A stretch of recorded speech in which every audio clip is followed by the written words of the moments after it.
Ladies and gentlemen, welcome to another episode, the inaugural episode of 3/5 of a podcast. This is a podcast where we hope to discuss things and politics specifically that relate to our people, African Americans, as well as the larger picture of black people all over this world.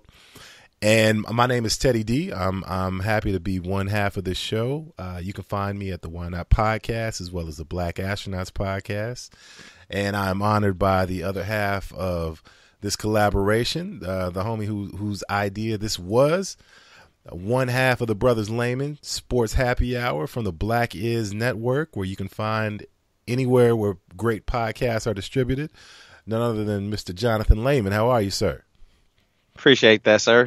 Doing well. I can't take all the credit. You know, you definitely helped me think of this idea. Yeah. Well, you know, by the way, you go into politics very detail oriented. So, you know, I can't take all the credit for that. Yeah, and listen, man, shout out to collaborations, right? So that's right. So this is thank you for giving us a chance to just talk to you, be in your ears for a second. Here's what we're trying for in this podcast. We want to give to you a short show that hopefully will leave you more informed on at least two topics. We'll give you a little bit of the history, a little opinion, but the main part of this is for all of us to stay as educated as possible while we're trying to learn about politics, grow, and ultimately affect not only our local politics, but nationally. It can only help when we're more informed as a base, right? Absolutely. Yeah. And we Man. also want to make sure, all of you out there, we want to be able to break it down so you can actually understand, fully understand, what we're trying to break down topic wise, because we know there can be a lot of jargon that you don't really understand when you're reading about politics. And we want to make it a little bit easier for you guys to understand what's really going on in this world. Like Teddy D said, especially for us in the black community. These are trying times right now, and we want to make sure we're all on the same page here. Yeah, man. And I don't see any downside to us all getting a little bit more educated. So absolutely, therein lies our goal. Let's go ahead and start the clock. So the first topic that we wanted to get into is one of those buzzwords that you hear a lot whenever you hear any type of a political coverage, any type of political coverage going on as far as shows, CNN, MSN, Fox News, wherever you listen to. And that is a term that has affected most, if not all, of the presidential elections that we've been a part of. I'm 34 years old. Or am I 35? No, I'm 34 still, right? Yeah. yeah, we'll go with that. And I know for a fact that I've been voting for the past 4 presidential elections, and it's come into play every time, and that is the Electoral College, right? Mm-hmm. Mm-hmm. So the idea of the Electoral College is a group of people sat down and they essentially said, hey, how can we, one of 50 states, make sure that everyone has a voice in the 4-year presidential election?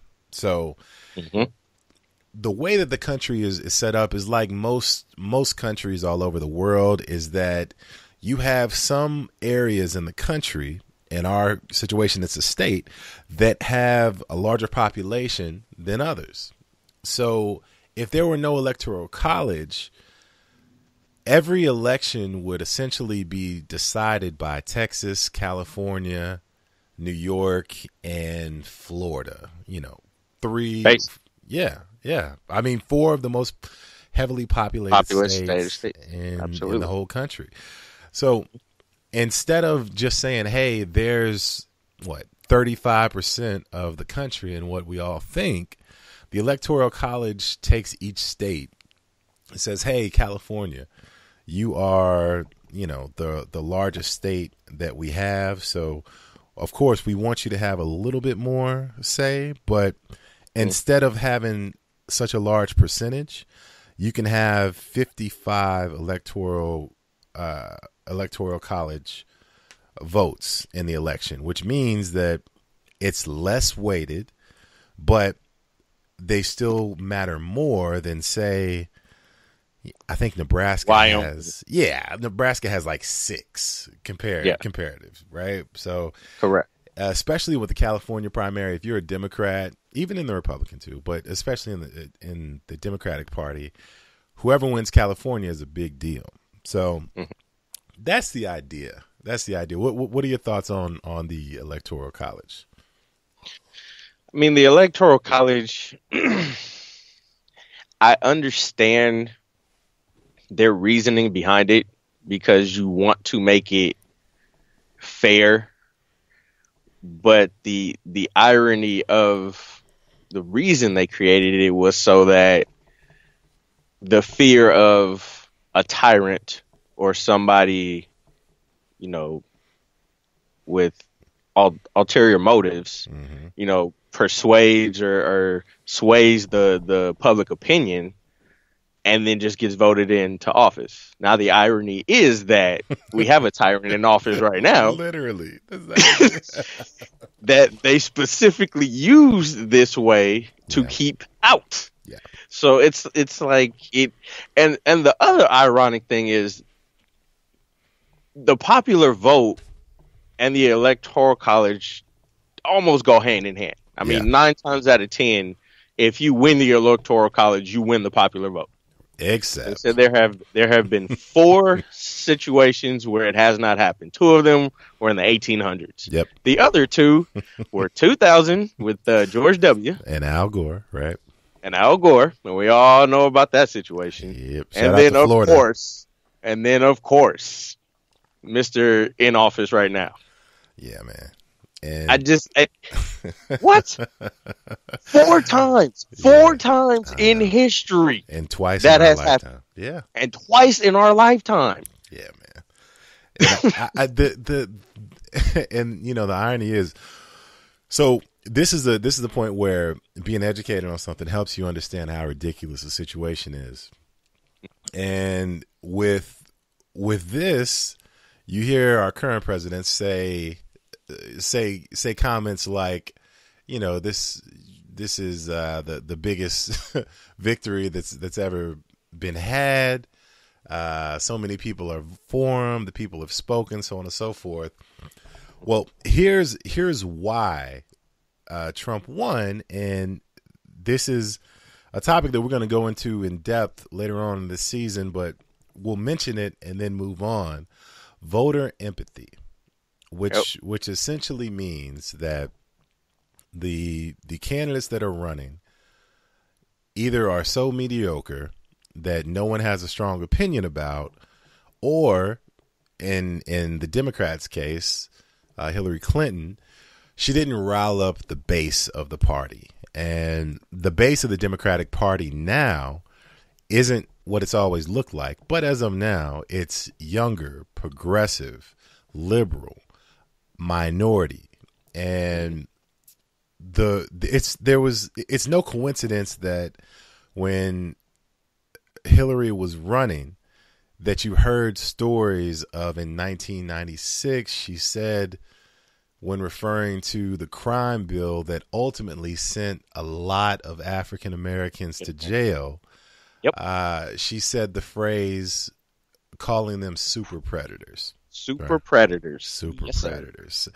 And now that was tied, of course, to her husband, who was president at the time, as well as a bill that what they didn't mention in the Democratic Party is that Bernie Sanders voted for that same bill, by the way. But, that's fine.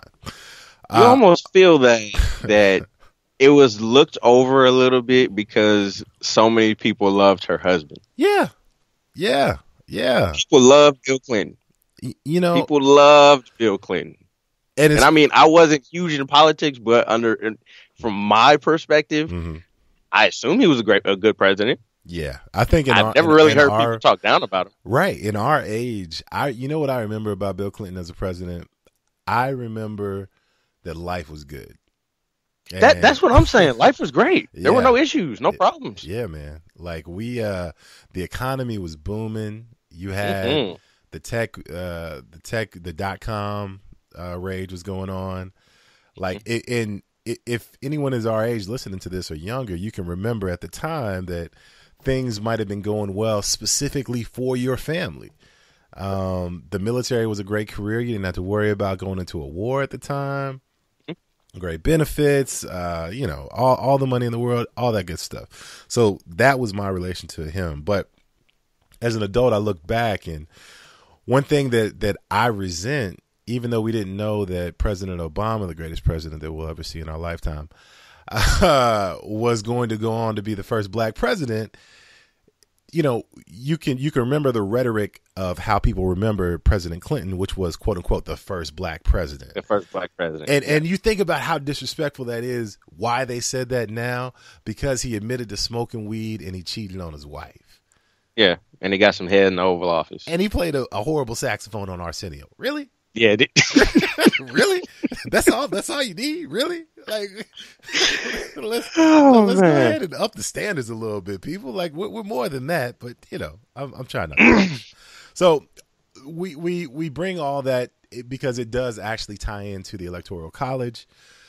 It is important, and one last note I wanted to make, and I'm not sure how much of a difference it'll make in this next presidential election. We'll learn a little bit more as we get closer, but California has always been one of the last states to be in the primary discussion as far as the Electoral College. So every year when you hear people talking about, hey, I think so-and-so is going to run for president, they're going to Iowa.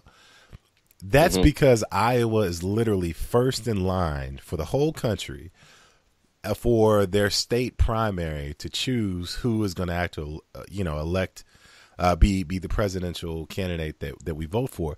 And that's ironic because there's no other reason that people would pay attention to Iowa. So Nope. I've always wondered, like, why doesn't someone just jump line and be like, Iowa's cool, but what's up? California did that very thing here recently. They said, listen, we want to move from being, I think it was 40th in line for state primaries to like 5th. What's up? So now they're going to be even a bigger player on the field, which is great because I think in the Democratic side, it's going to make the candidate have to appeal to a California voter who is traditionally more liberal. You have marijuana rights, of course, gay marriage, Yes, sir. abortion rights. All that is going to come sir. to play a lot more than it would have if you had to, appeal to an Iowa voter. So love that, man. Love Absolutely. that. So, yeah. So there is that. And then let's go ahead and start the clock on the second thing that we wanted to discuss. And, brother, I have a theory. Okay. You and I were texting back and forth trying to decide what topics to really discuss with the people. And I just sent you a sentence because it is something that I truly believe. Okay. And that sentence said, black women pick the best politicians. Yes. Now, it may sound like the start of a new Steve Harvey book, but hear me out, right? So whenever someone votes for politicians, you always hear them, another buzzword that you'll hear is something called identity politics. And identity politics essentially means you are explaining why a group of people voted for a politician or against them in some cases. So you can say, for instance, Mexican men this past election preferred Bernie Sanders. Or, you can mix and match that up any way that you want. But black women have just been holding it down like always. All right.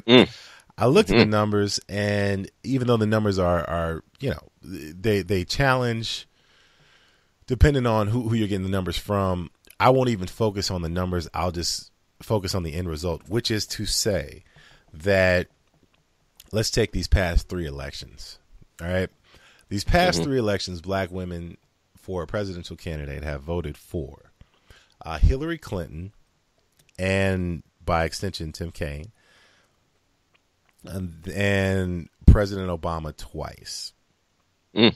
Now, I think it's well documented. If anyone has ever heard any show that you or I have done, how we feel about black women, Absolutely. we love them, defend them. Love them. I mean, Absolutely. I'll be on the front lines. I described it to my friend as I will be there with the foam finger that you see at sports events saying "Go Black Women." Like y'all are the best. Let me tell you something. Man. Black women are the most discriminated Yep. person in the nation. And Number all one, because they're do black. Is hold it down. That's all they. That's all they do. Number one, because they're black. That's just number one. Yeah. Number two, they're women. Yeah. So they already got 2 strikes against them. Yeah. And then you peek through the window. I mean, so many black women are single moms. And now being a dad, Jesus. I see how hard that shit is. Yeah. My God, man. I'm just like as somebody who grew up and now is raising a child in a 2-parent household, it's hard enough with 2 parents. Right. I can't imagine doing it by myself with like 2, 3, maybe kids. Oh no, sir! And not only are they doing it, they they're hold doing it it down. well. Yeah, they're doing it well. Exactly. How? Exactly. Because because they're so discriminated against, they in turn are the strongest people in this nation. Because they have to deal with so much from so many angles. Yeah, man. I mean, out here in Cali, black women can't walk through the mall without getting hollered at like 25 times. Yeah, yeah. I mean, it's just something that small, but it's just it to me, to us it is nothing, but to them that could be just irritating and annoying. And you know what? Then they deal with harassment at work and just in different situations. Yeah. And on that note, allow us to give a short PSA. First off, to all the dirtbags listening, thank you for taking the time to try to learn and grow as a person. But let me just say, you are not being original and or thoughtful when you say to a woman that you are interested in, "Hey, why don't you smile? Why are you looking so mean?" You know what that says to her? Don't worry about the other 20 dudes that just try to get at you before you saw me, right? Like, let me try to give you something that I feel is original when I'm trying. But, okay, I'm on a tangent. All I'm saying is stop harassing these women. Y'all are lame. All right, go. Alone. That's all I'm saying. All right. So, but to the bigger point, before we can just talk about black women all show, but the bigger point is I think that, there's always something, I'm thinking of the term, maybe a litmus test, a test, like a test balloon of sorts, where you can essentially see where the tide is really swaying one side or the other. And we'll talk about this, I'm sure, plenty of times over the course of the show. The 2016 presidential election was so interesting. It was sadder than it was interesting because of what we believe, but it was interesting in that even though I think, once again, the point is still made that black women were correct in who they picked. What I also think is you need a candidate like President Obama to truly bring out what is the new coalition of the Democratic Party. And it's so rare to find a candidate that could pull the moderate and progressive Democrats from, specifically the Northwest. So like, all the Portland and Seattle Democrats. Yeah. Like those are big Bernie Sanders supporters because that's the type of politics that speaks to them. So but then you can have them vote with Southern black Democrats and be like, yo, like we are on the same page, not necessarily voting for the same reasons, but we end up at the same place each time. Exactly. So that's something. But I just think it's interesting to think of things in that spectrum. Like, yo, if you want to know who to vote for, talk to the black woman you vote. Talk to the black women that you work with. Because the black women will keep it 100 with you. That's what I'm saying. All the time. They don't care. They're just like, whatever. This is what I'm doing. This is why I'm doing it. Yeah. That's it. Yeah.